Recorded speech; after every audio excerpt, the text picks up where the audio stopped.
దేవునికి స్తోత్రం. ప్రభునేసు క్రీస్తు నామమునకే మహిమ కలుగును గాక. సంఖ్యాకాండము 17వ అధ్యాయము 1వ వచనం నుంచి మరికొన్ని మాటలు ధ్యానం చేసుకుందాం.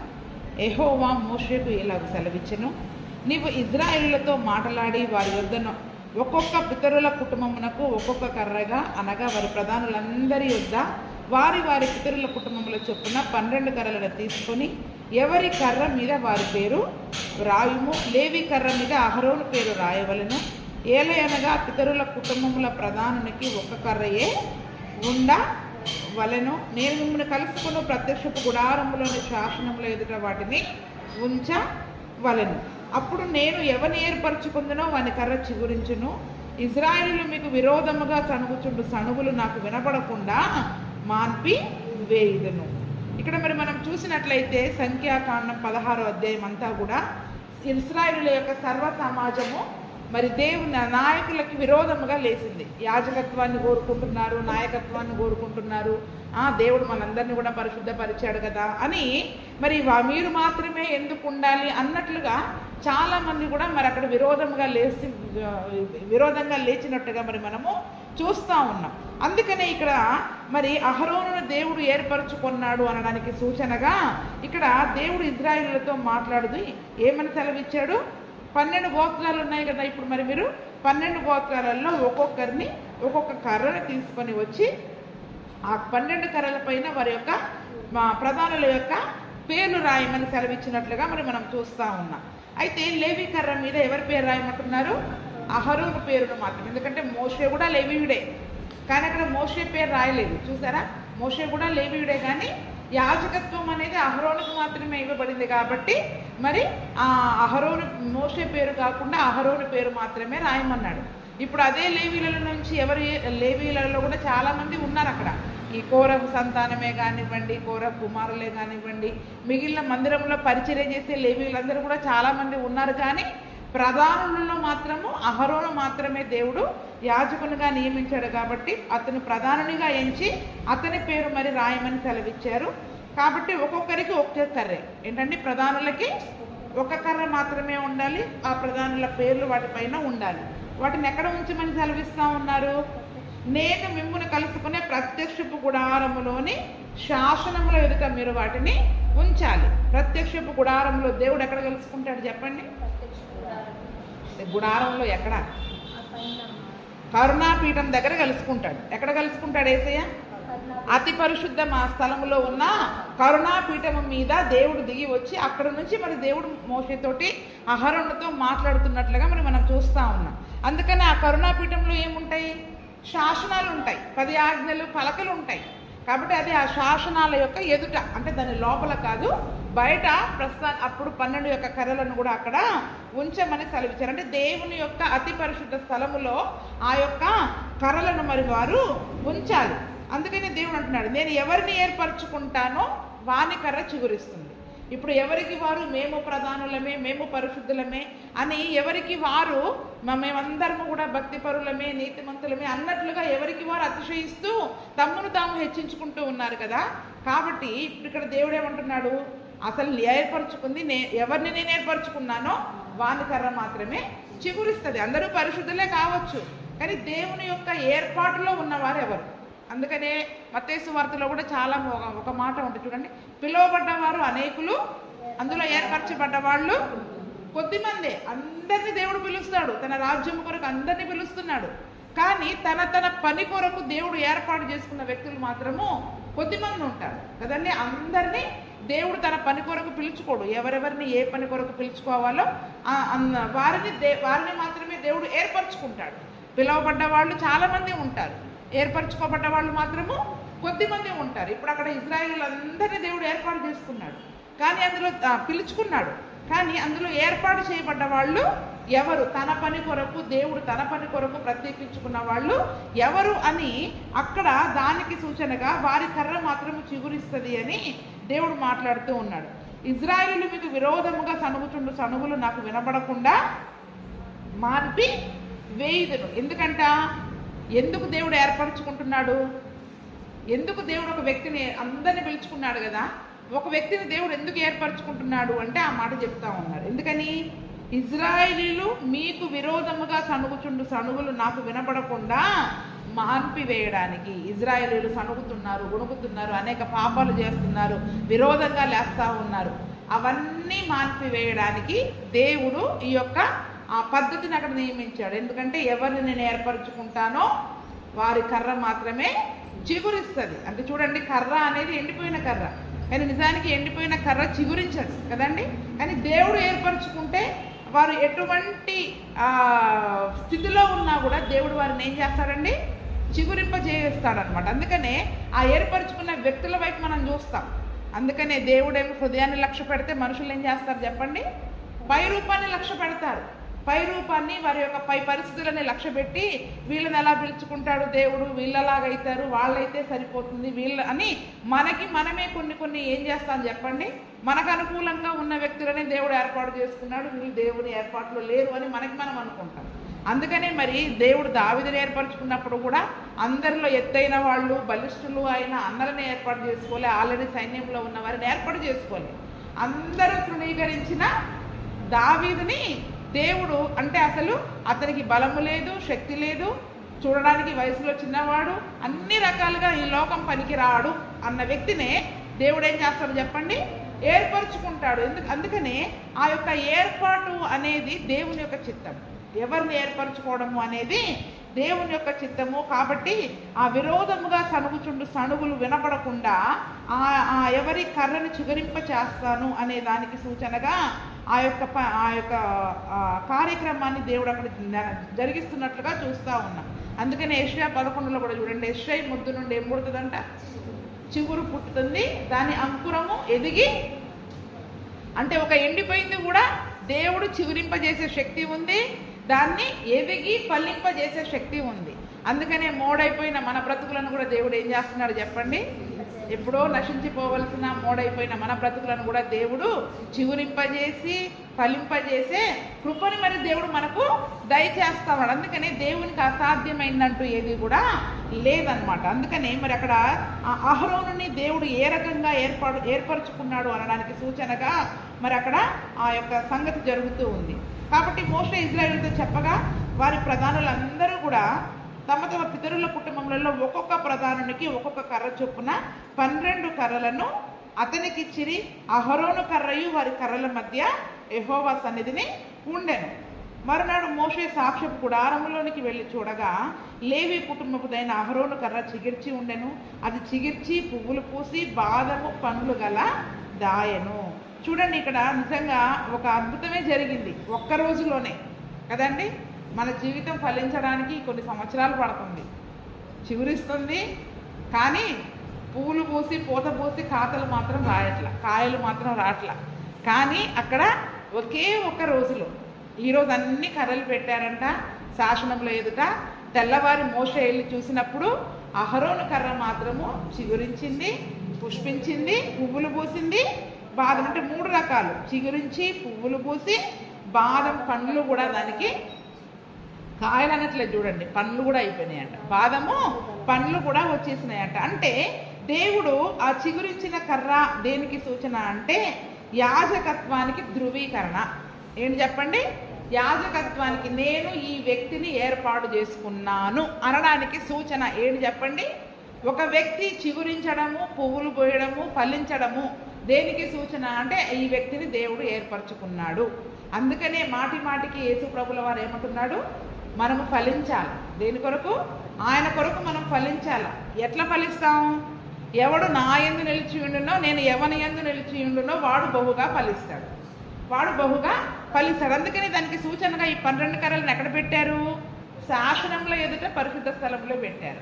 అంటే ఇప్పుడు మనము కూడా అతి పరిశుద్ధుడైన యేసు ప్రభువుని కలిగి పరిశుద్ధ స్థలములో పరిశుద్ధతను కలిగి మనం జీవించే వారిగా ఉంటే ఆ పరిశుద్ధుడైన యేసయ్య మనలో ఉండాలి.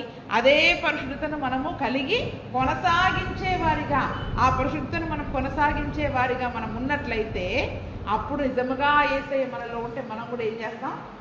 చిగురించి పువ్వులు పూసి చక్కగా ఫలించే స్థితికి మనం వస్తాం. ఈరోజు మనం ఫలించలేకపోవడానికి కారణం ఏంటంటే ఆ పరిశుద్ధతను మనం కొనసాగించలేకపోతా ఉన్నాం. ఆ యేసు ప్రభువును మనం కలిగి ఉంటున్నాం, కానీ పరిశుద్ధత విషయంలో మనం ఏం చేస్తున్నాం చెప్పండి? తప్పిపోతా ఉన్నాం. నోటి మాట ద్వారా, క్రియల ద్వారా, ఆలోచనల ద్వారా, తలంపుల ద్వారా ఆ పరిశుద్ధతను మనం పాడు చేసుకుంటున్నాం. కాబట్టి ఆ యొక్క ఏర్పాటులో మనము ఉండలేకపోతా ఉన్నాం. అందుకనే ఘనత నిమిత్త ఒక ఇంటిలో అనేకమైన పాత్రలు ఉంటాయి. అంటే ఘనత నిమిత్తమైన పాత్రలు ఉంటాయి, ఘనహీనమైన పాత్రలు కూడా ఉంటాయి. కానీ దేవుడు వాడుకోవాలంటే ఎలా ఉండాలి? యోగ్యమైన పాత్రగా, ఘనత నిమిత్తమైన పాత్రగా మరి మనము ఉండాలి. తగిన సిద్ధపాటుని మరి మనము చేసుకోవాలి. అందుకని దేవునిలో నిలిచి ఉండడం, శాసనముల దగ్గర ఆ కర్రలు పెట్టడానికి సూచన ఏంటంటే మనము దేవునిలో నిలిచి ఉండడానికి సూచన. ఏంటి చెప్పండి? మనము దేవునిలో నిలిచి ఉన్నామా లేదా? మందిరానికి వస్తున్నాం వెళుతున్నామని కాదు, ఆ పరిశుద్ధతని మనము కలిగి పరిశుద్ధతలో కొనసాగుతున్నామా? విరోధముగా మనం ఏమీ మాట్లాడకుండా, తిరుగుబాటు తత్వం లేకుండా, వాక్య విరుద్ధముగా ఏమీ చేయకుండా మరి మనం దేవునిలో నిలిచి ఉన్నామా? నిలిచి ఉంటే నిజముగా దేవుని ఏర్పాటులో మనం ఉంటాము. ఏర్పాటులో ఉంటే ఏం జరుగుద్దండి? ఫలిస్తాం. ఏం జరుగుద్ది? ఆయన ఏర్పాటులో మనం ఉంటే ఖచ్చితంగా ఫలిస్తాం. అందుకనే మరి అందరము కూడా ఫలించాలని దేవుడు అక్కడ కోరుకుంటూ ఉన్నాడు. ఇక్కడ అహరోను యొక్క కర్రను గురించి హెబ్రీలకు రాసిన పత్రికలో ఒక మాట ఉంటుంది చూడండి. హెబ్రీలకు రాసిన పత్రిక 5:4. హెబ్రీలకు రాసిన పత్రిక 5:4.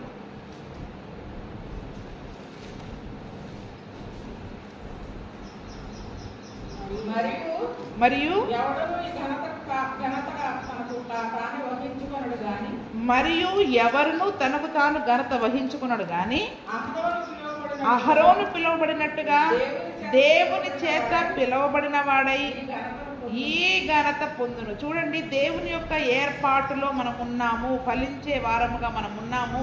ఆ ఘనత మనకి రావాలంటే ఎవ్వరు తనకి తాను దేవుడు మమ్మల్ని పిలిచాడు, దేవుడు మమ్మల్ని పరిశుద్ధపరిచాడు అని మనం అనుకుంటే అది జరగదంటండి. అది ఏంటంట, చాలా మంది ఇప్పుడు ఇక్కడ కోరహు, దాతాన్, అబీరాములు ఏం చేశారు?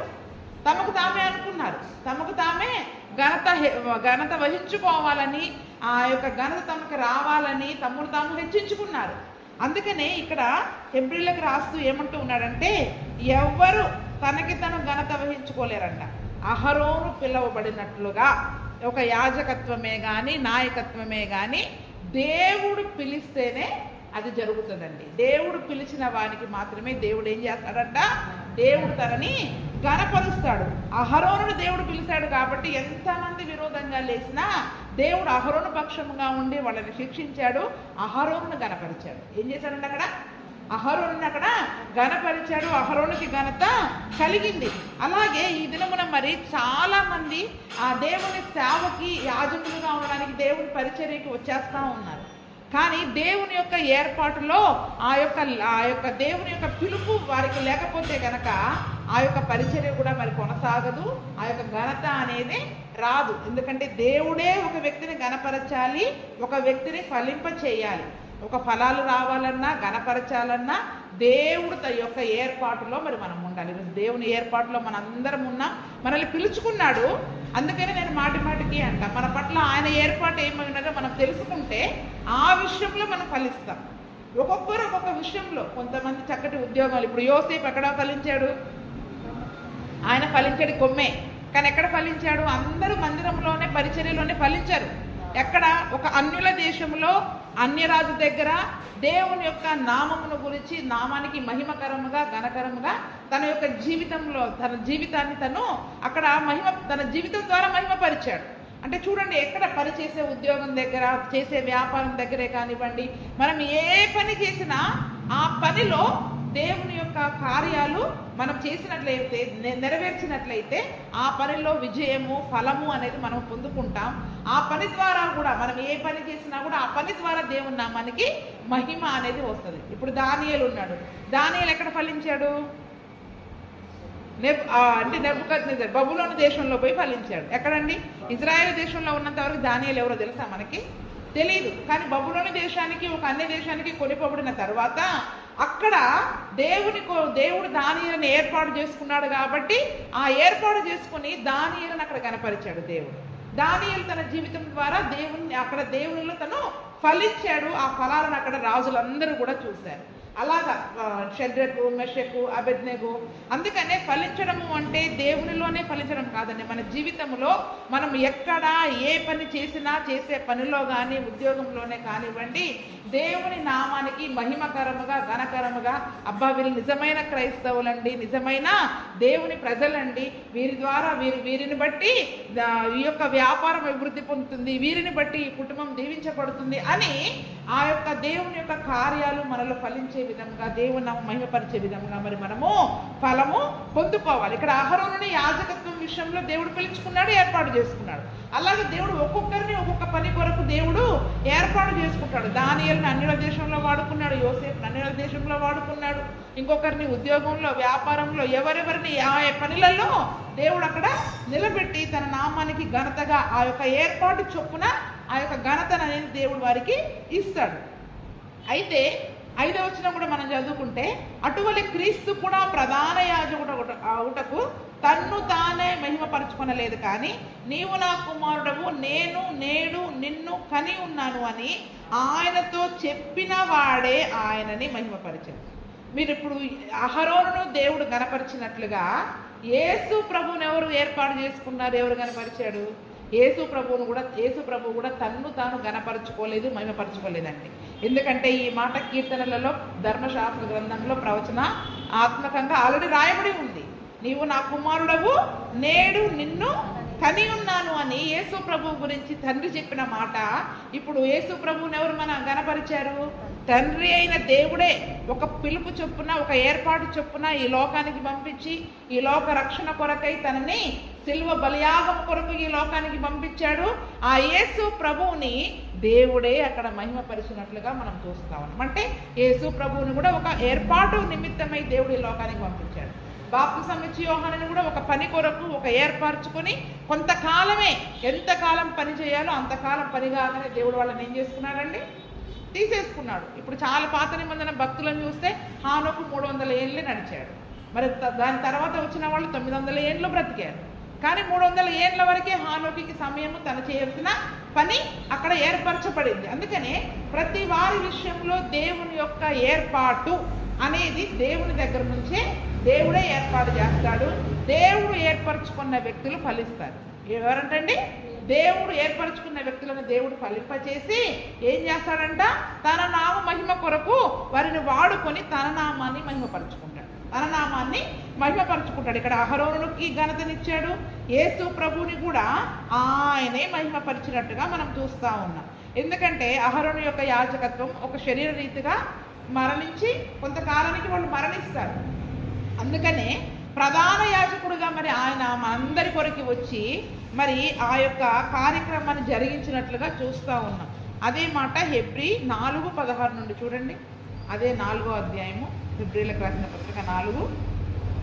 కనుక మనం కనికరింపబడి సమయోచితమైన సహాయం వరకు ప్రభు పొందినట్లు ధైర్యంతో 14వ వచనం నుండి చదువుకుందాం.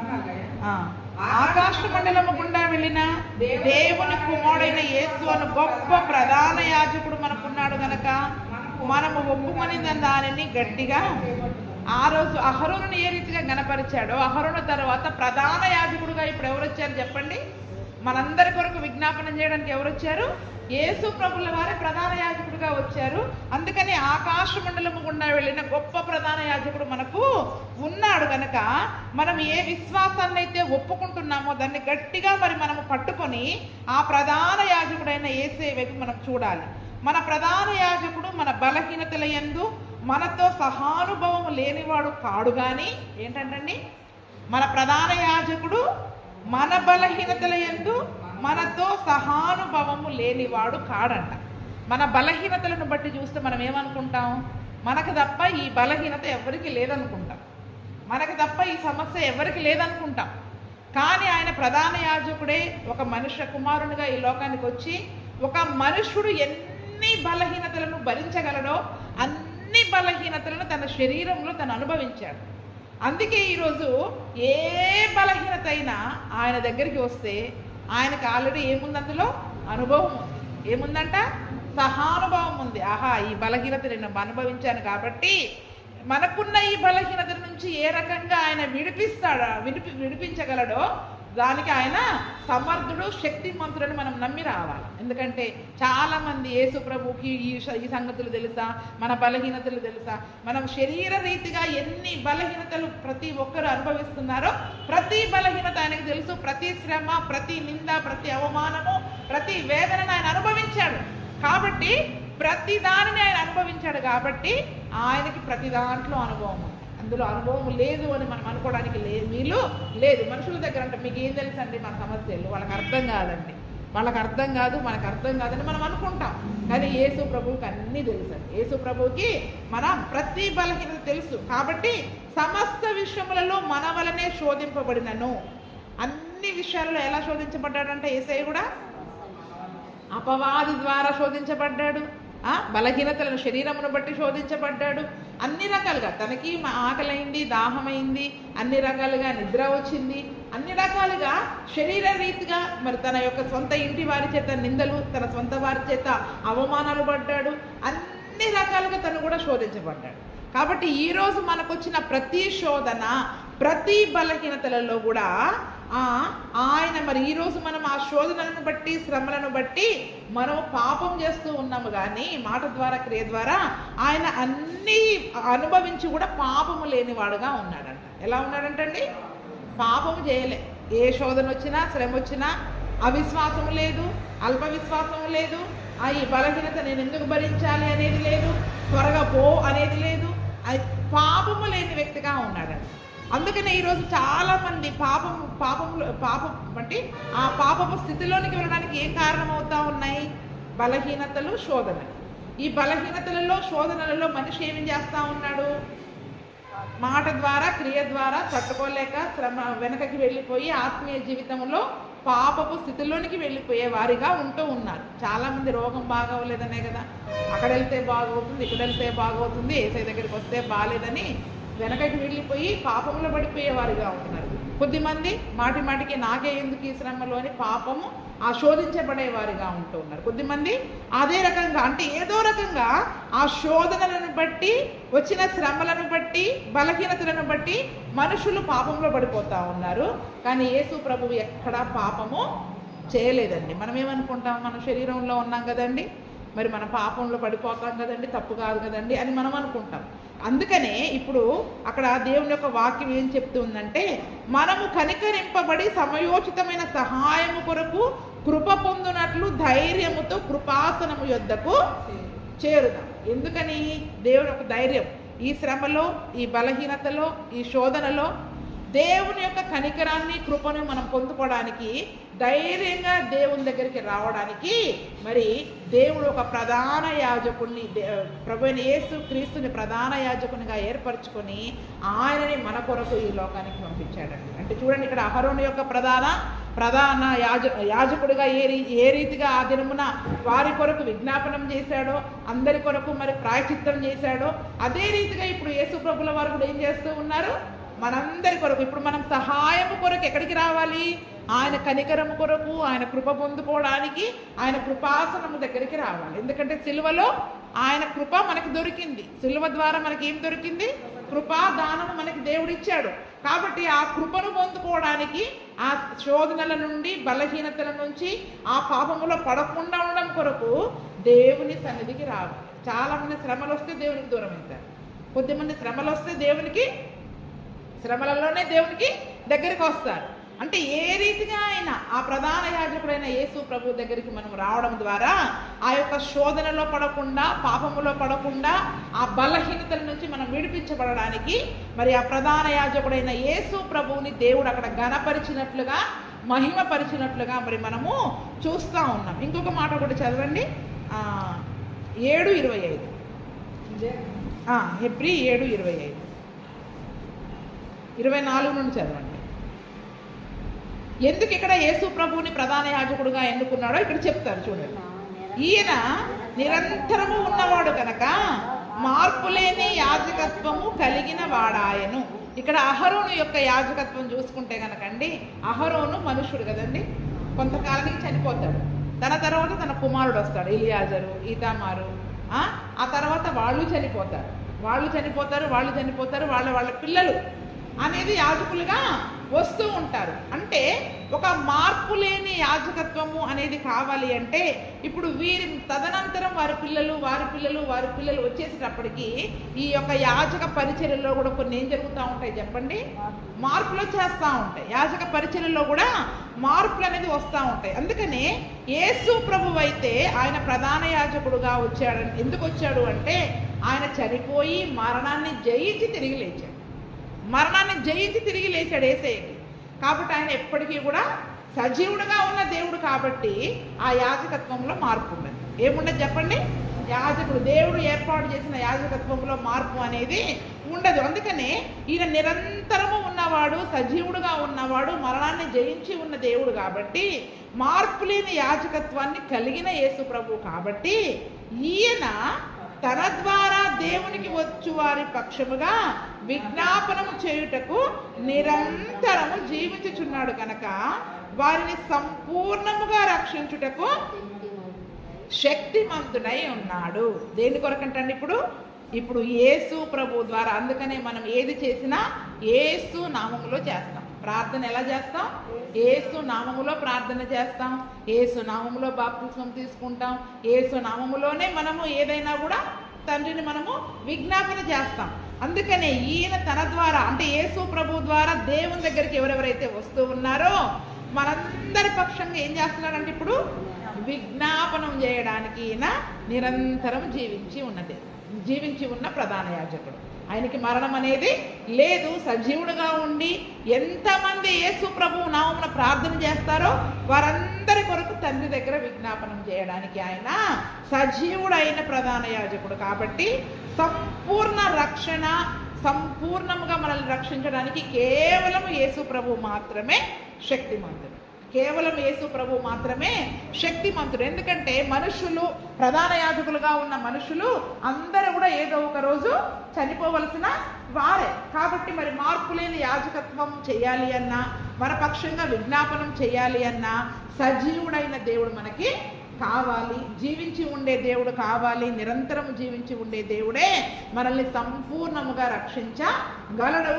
రక్షించడానికి కూడా ఆయన శక్తిమంతుడు. ఎందుకంటే అహరోనుకి దేవుడు ఏం ఏర్పాటు చేశాడు? ఇజ్రాయిల్ అందరి నిమిత్తము వారి పాపాలే కానీ, అపరాధాలే కానీ, అపవిత్రత గురించే కానీ వారు చావకుండా వారి కొరకు ఈయన ఏం చేయాలి చెప్పండి?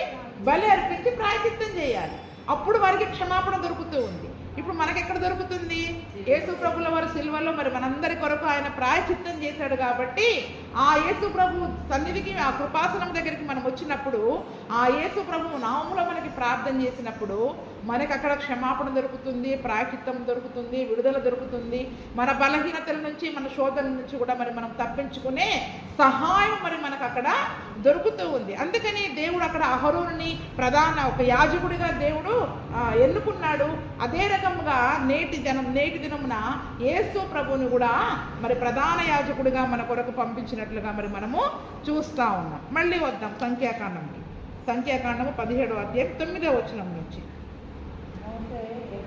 అందుకని ఇక్కడ అహరోను యొక్క కర్ర చీర్చి ఉండడానికి కారణం ఏంటి అంటే అహరోను దేవుడు అక్కడ యాజకునిగా ఏర్పాటు చేసుకున్నాడు అనడానికి సూచన. 9వ వచనం నుండి మనం చూస్తే, మోషే యెహోవా సన్నిధి నుండి ఆ కర్రలన్నిటినీ ఇజ్రాయిల్ అందరి ఎదుటకు తేగా వారు వాటిని చూచి ఒక్కొక్కడు ఎవరి కర్రను వాళ్ళు తీసుకున్నారు. అప్పుడు యెహోవా మోషేతో ఇట్లా, నేను తిరగబడిన వారిని గురించి ఆనవాలుగా కాపాడబడినట్లు. ఏమంటున్నారు చెప్పండి?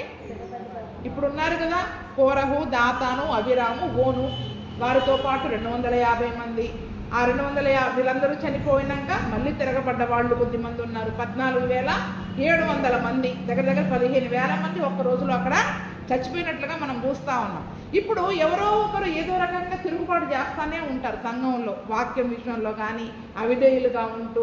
మరి తిరుగుబాటు చేస్తున్న వీళ్ళందరినీ గురించి ఆనవాలుగా వాళ్ళు కాపాడబడాలి. ఏంటంట అంటే దేవుడు చూడండి, అందుకే యెషయా 53లో ఉంటుంది, తిరుగుబాటును చేసిన వారిని గురించి ఆయన మన కొరకు విజ్ఞాపనం చేశాడు. ఎవరి కొరకు విజ్ఞాపనం చేస్తున్నాడంటే దేవుడు తిరుగుబాటు. ఇప్పుడు వాళ్ళందరూ తిరుగుబాటు చేశారు, కానీ వారు నశించిపోవడం దేవుని చిత్తం కాదు.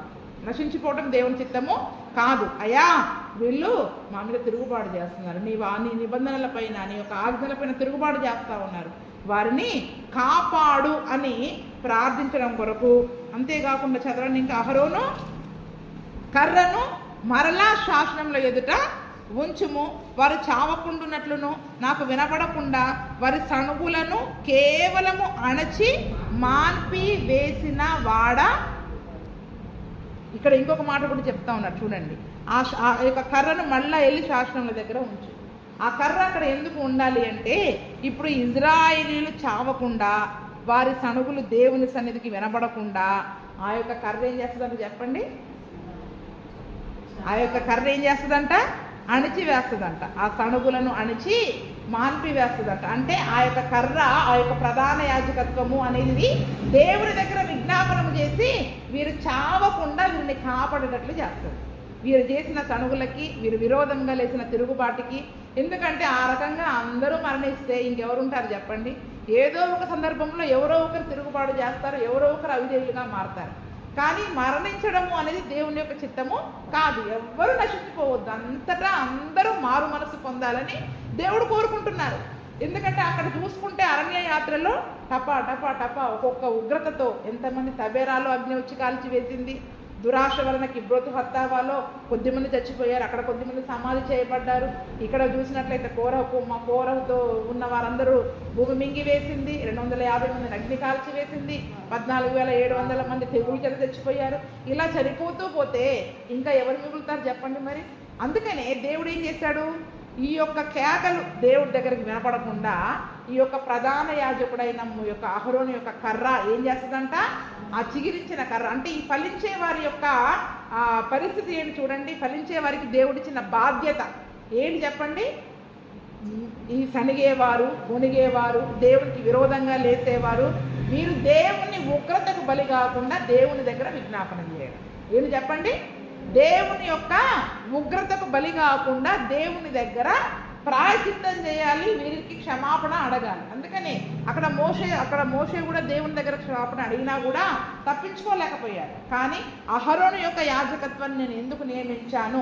ఒక యాజకత్వం అనేది ఎందుకు ఉంది అంటే, యాజకుడు చేయాల్సిన పని ఏంటండి? వారు చావకుండా ఈ యాజకుడు కాపాడాలి, నిరంతరము విజ్ఞాపనం చేయాలి. అందుకని యేసు ప్రభుల వారు ఏం చేస్తున్నాడంట? నిరంతరము విజ్ఞాపనం చేసేవారు. చావైపోయిందండి, 10 రోజులు చావండి అంటండి.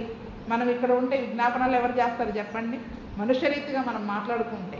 కానీ యాజకుడు యేసు ప్రభుల వారు నిరంతరం జీవించి ఉండే వ్యక్తి, తండ్రి కుడిపార్శ్వమున ఉండి మన కొరకు విజ్ఞాపనం ఆయన చేస్తానే ఉంటాడు. అందుకనే మనుషుల వలన వచ్చే ఆ యొక్క ఏమంటారు ఆటంకాలు కానీ అవి కానీ విజ్ఞాపనం దగ్గర రాకూడదు. ఎప్పుడు ఎవరు ఏ సమస్యతో, ఏ శోధనతో, ఏ బలహీనతతో ఆయన దగ్గరికి వస్తారో నిరంతరము విజ్ఞాపనం చేసే ఒక ప్రధాన యాజకుడు కావాలి. కాబట్టి ఆ రోజు అహరోను కర్రను ఏ రీతిగా అయితే దేవుడు చిగురించి అక్కడ వాడుకున్నాడో, తర్వాత క్రొత్త నిబంధన కాలంలో యేసు ప్రభువుని ప్రధాన యాజకుడిగా నియమించినట్లుగా మనం చూస్తూ ఉన్నాం.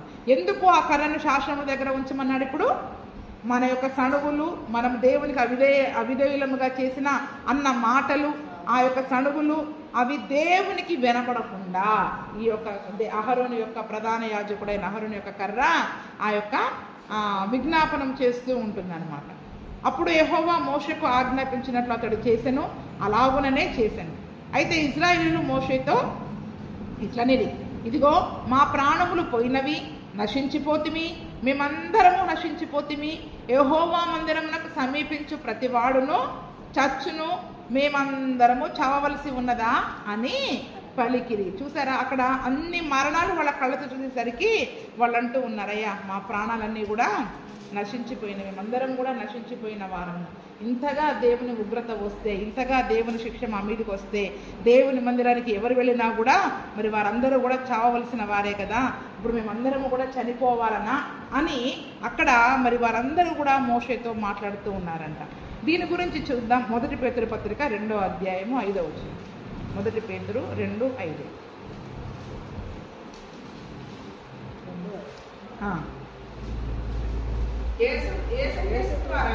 యేసుక్రీస్తు ద్వారా దేవునికి అనుకూలమైన అనుకూలములకు ఆత్మ సంబంధమైన బలులను అర్పించుటకు పరిశుద్ధ యాజకులుగా ఉండునట్లు మీరును సజీవమైన రాళ్ల వలె నుండి ఇక్కడ చూడండి 4వ వచనం కూడా మనం చూసుకుంటే మనుషుల చేత విసర్జించబడినను దేవుని దృష్టికి ఏర్పరచబడినది అమూల్యమును సజీవమైన రాయు ప్రభువునొద్దకు. ఇప్పుడు మనం అందరం ఎక్కడికి వచ్చాం?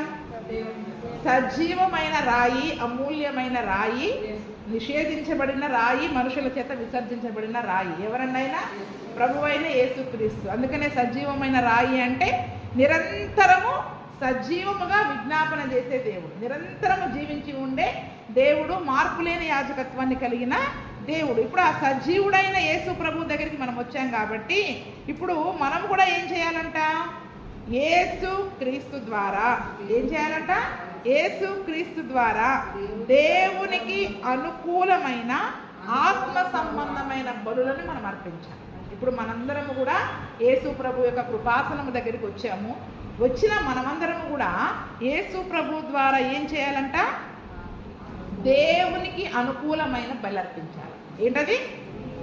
ఏంటి దేవునికి అనుకూలమైన బలి? మనుషులందరి కొరకు ప్రాయశ్చిత్తం చేయడం. లోక పాపములను మోసుకుని ఆయన పోయాడు.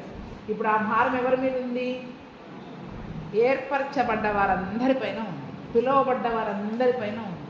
ఏర్పరచబడ్డవారు ఉన్నారు, పిలువబడ్డ వాళ్ళు ఉన్నారు. అందుకనే ఇప్పుడు కొత్త నిబంధన కాలంలో యేసు ప్రభుల వారు ఏర్పరచబడ్డ వాళ్ళు మాత్రమే ఫలిస్తారు, మిగిలిన వాళ్ళు ఫలించొద్దని ఉందండి.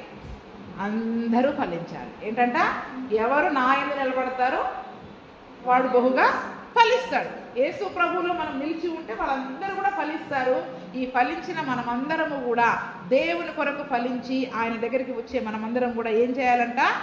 ఆత్మ సంబంధమైన బలులను ఇప్పుడు మనం అర్పించాలి. ఏం అర్పించాలి? ఏంటి ఆత్మ సంబంధమైన బలి? యేసు ప్రభుల వారు అర్పించిన బలి ఏంటి? అందరి పాపాల కొరకు ఆయన చనిపోయాడు. ఇప్పుడు అహరోను ఏం చేయాలి? అందరి పాపాల కొరకు వారు చావకుండా ఆయన విజ్ఞాపనం చేయాలి. ఇప్పుడు మనం ఏం చేయాలి?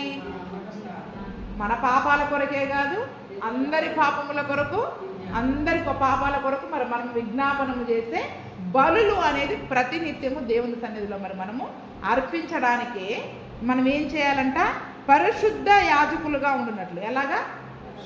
అందుకని నేను అంతకుముందు మునుపు కూడా చెప్పా కదా, అదే కీర్తన, అదే పేతురులో 9లో ఉంటుంది.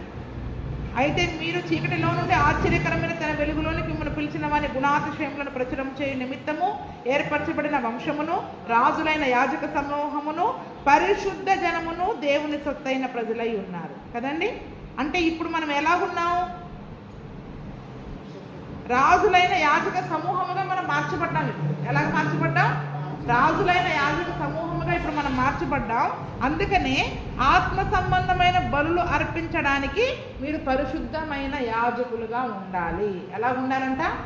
ఎందుకంటే మన దేహము దేవునికి, మరి ఈ ఆలయంలో పరిచర్య చేయడానికి ఎవరు కావాలి? ఎవరి ఆలయాన్ని, ఆ ఆలయం అనే ఆ దేహం అంటే ఎవరి దేహం అనే ఆలయాన్ని మనం యాజకులుగా ఉండి ఈ దేహంలో ఆ యొక్క పరిచర్యను జరిగిస్తాము.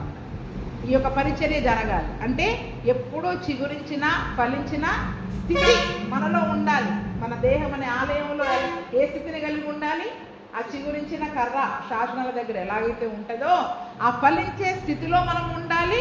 మనము ఫలించడమే కాదు, మిగిలిన వారి యొక్క ఉగ్రత నుండి కూడా ఆ యొక్క లోకం మీదికి రాబోయే ఉగ్రత, మన కుటుంబం మీదికి రాబోయే ఉగ్రత, ఆ ఉగ్రత కొరకు దేవుని సన్నిధిలో విజ్ఞాపనము చేసే ఆత్మ సంబంధమైన బలులను మనము అర్పించే వారముగా ఉండాలి. అందుకనే మనందరికీ ఇవ్వబడిన బాధ్యత ఒకటే. ఏంటి చెప్పండి? దేశం కొరకు విజ్ఞాపన చేయాలి, కుటుంబాల కొరకు విజ్ఞాపన చేయాలి, మారు మనసు లేని వారి కొరకు, రక్షణ లేని వారి కొరకు. మనకందరికీ ఒకటే పనండి, విజ్ఞాపన ప్రార్థన. ఏం చెప్పండి? విజ్ఞాపనలు చేయడమే. విజ్ఞాపనలు చేయడానికే మరి సజీవమైన రాళ్ల వలన ఉండి ఆత్మ సంబంధమైన మందిరముగా మనం కట్టబడాలి. ఇప్పుడు ఆత్మ సంబంధమైన మందిరంగా మనల్ని మనం కట్టుకుంటూ ఈ ఆత్మ సంబంధమైన బలులు అర్పించుకుంటూ ఆ యాజక పరిచర్యను మనము చేసుకుంటూ ఆ పరిశుద్ధతను మనము కాపాడుకుంటూ ఎప్పుడూ మనం ప్రార్థన చేయాలి. మనం చేసే ప్రార్థనలు తండ్రి దగ్గర ఆ ప్రధాన యాజకుడు నిరంతరం చేసేవాడు. ఆయన దగ్గరికి ముందు విజ్ఞాపనలు వెళ్ళాలి కదా. మనం చేసే విజ్ఞాపనలు అక్కడికి వెళ్తేనే ఆయన చేస్తాడు. మరి అందుకనే దేవుడు మనందరినీ కూడా ఏర్పాటు చేసుకున్నది ఎందుకంటే ఆయన కొరకు మనము ప్రార్థించేవారిగా ఉండాలి, విజ్ఞాపన చేసేవారిగా ఉండాలి, ఆత్మ సంబంధమైన బలులు అర్పించే పరిశుద్ధమైన యాజకులముగా ఉండాలి. ఎందుకంటే దేవుడు మనందరినీ ఎలా ఏర్పరచుకున్నాడు? రాజులైన యాజక సమూహముగా ఏర్పాటు చేసుకున్నాడు. అందుకని ఆ యొక్క రాజ్యమున కొరకు మీరు యాజకులుగా ఉండడానికి మీరు పిలువబడ్డారు. దేవుని యొక్క పరలోక రాజ్యానికి యాజకులుగా ఉండడానికి మనందరం కూడా పిలువబడ్డాము. కాబట్టి ఆ యొక్క యాజక సమూహముగా మనం మార్చబడ్డాము. కాబట్టి ఇప్పుడు యాజకుడైన అహరోను యొక్క బాధ్యత ఏంటి? దేవుని కొరకు విజ్ఞాపనలు చేయాలి. ప్రతినిత్యము ఫలించాలి, విజ్ఞాపనం చేయాలి. ఫలించాలి, విజ్ఞాపనం చేయాలంటే దేవుని యొక్క ఏర్పాటులో ఉండాలి. అంటే జగత్తు పునాది వేయబడక ముందే యేసు క్రీస్తులో మనందరినీ ఏర్పరచుకున్నాడు. కానీ మరి ఏర్పరచుకున్న మనము ఆయనలో నిలిచి ఫలించి అందరి కొరకు విజ్ఞాపనం చేసేవారిగా ఉన్నామా లేదా? దానిని మనము అర్థం చేసుకోవాలి. అందుకనే మరి మనలో ఫలాలు లేకపోతే మనము యాజకులుగా జీవించలేమండి. ఎందుకంటే ఫలించిన ఆ యొక్క చిగురించిన ఆ కొమ్మ దేవుని సన్నిధిలో విజ్ఞాపనం చేస్తాం. ఇప్పుడు మనం ఫలించేవారిగా, మనమే ఫలించేవారిగా లేకపోతే మరి ఇతరుల కొరకు మనం ఎలా విజ్ఞాపనం చేయగలుగుతాం? ఇతరుల కొరకు మనం ఎలాగా దుఃఖపడగలుగుతాం ఆ రక్షణ కొరకు? అందుకని ఎంతసేపు మన కోసం మనమే చేస్తున్నాం కానీ ఇతరుల రక్షణ కొరకు, మన గ్రామ రక్షణ కొరకు, దేశ రక్షణ కొరకు, మరి ఇతరుల కొరకు భారము అనేది ఎప్పుడు వస్తుంది చెప్పండి? మనం ఫలించినప్పుడు, ఆ యేసే మనలో ఉన్నప్పుడు, ఆయన భారాన్ని, ఆయన ప్రేమని మనం కలిగి ఉన్నప్పుడు పౌలు అంటాడు, క్రీస్తు ప్రేమ నన్ను బలవంతం చేస్తాం. క్రీస్తు ప్రేమ చేత మనం నింపబడితే మనలో ఆ ప్రేమ మనల్ని బలవంతం చేసి వారి కొరకు విజ్ఞాపనము చేసే విధంగా మనల్ని ప్రేరేపిస్తూ ఉంటుంది. ఆ క్రీస్తు ప్రేమ లేకపోతే మనల్ని మనం ప్రేమించుకునే వారిగా ఉంటే ఎంతసేపు నా ఇల్లు, నా కుటుంబము, నా కొడుకు, నా కూతురు, నా కుటుంబం, నా అవసరాలు అంతవరకే చేస్తాం. ఎప్పుడైతే నిజంగా నువ్వు క్రీస్తు ప్రేమ చేత నింపబడతావో దేశము కొరకు విలపించి కన్నీరు గార్చేవారిగా మనం ఉంటామండి. మన కొరకు కాకుండా ఇతరుల కొరకు నువ్వు భారముగా కన్నీరు గార్చే స్థితికి మనం రావాలి అంటే, రావడం కొరకే దేవుడు మనందరినీ కూడా యాజక సమూహముగా ఏర్పరచుకున్నాడు. అందుకని ఆత్మ సంబంధమైన బలులు అర్పించే యాజక సమూహముగా దేవుడు ఉండడానికే మనల్ని ఏర్పరచుకున్నాడు. మరి ఈరోజు అహరోను కర్రలాగా మంది చిగురిస్తుందా? ఈరోజు చాలామంది సేవకులు ఉన్నారు, అందుకని అందరిలో ఫలాలు ఉండవు. చూడండి, ఎవరికి వాళ్ళు మేము దేవుడు వచ్చేసాడు, దేవుడు మమ్మల్ని పిలిచేశాడు అనుకుని వస్తూ ఉంటారు. కానీ దేవుని ఏర్పాటులో ఉన్న సంఘాలు మాత్రం ఫలిస్తాయి, అభివృద్ధి చెందుతాయి. మిగిలినవన్నీ కూడా అలాగే ఉండిపోతాయి. అందుకని సమూయేలును కూడా ఆ రోజు ఇజ్రాయేల్ ప్రజలు అంటారు, అయ్యా మా మట్టుకు నీ మట్టుకు నువ్వు మా కొరకు ప్రార్థన చేయడం నువ్వు మానవద్దు. ప్రార్థన చేయడము, విజ్ఞాపన చేయడము అనేది తప్పకుండా ఆ దినమున ఆ యొక్క సేవకులకు ఇవ్వబడిన భక్తి. ఈరోజు కేవలము సేవకులకే కాదు, ఆ యొక్క పరిచర్యని నాయకులుగా ఉండి మేము నడిపిస్తూ ఉన్నప్పుడు ఆ యొక్క భారాన్ని మీరు కూడా మోసి ఏం చేయాలా? క్రీస్తులో ఫలిస్తూ ఆయన కొరకు వాడబడేవారుగా, ఏర్పరచబడిన వారుగా మనం ఉన్నప్పుడే ఆ యొక్క యాజక పరిచర్యను మరి మనము చేయగలుగుతాం. అందుకే యాజకత్వము వేరు, నాయకత్వము వేరు. ఇప్పుడు అందరినీ యాజకులుగా ఉండడానికి పిలుచుకున్నాడు దేవుడు. సంఘ కాపరిని నాయకులుగా దేవుడు ఏర్పరచుకున్నాడు. అందుకనే మోషే నాయకత్వంలో ఆ యొక్క యాజకత్వాన్ని ఏ రీతిగా అయితే అహరోను నడిపించాడో ఈరోజు మరి సంఘ కాపరి యొక్క నాయకత్వంలో మనమందరము ఆ యొక్క యాజక పరిచర్యను చేసేవారిగా ఉండాలి. అటువంటి కృపను ప్రభువైన యేసుక్రీస్తు మనకందరికీ దయచేయునుగాక.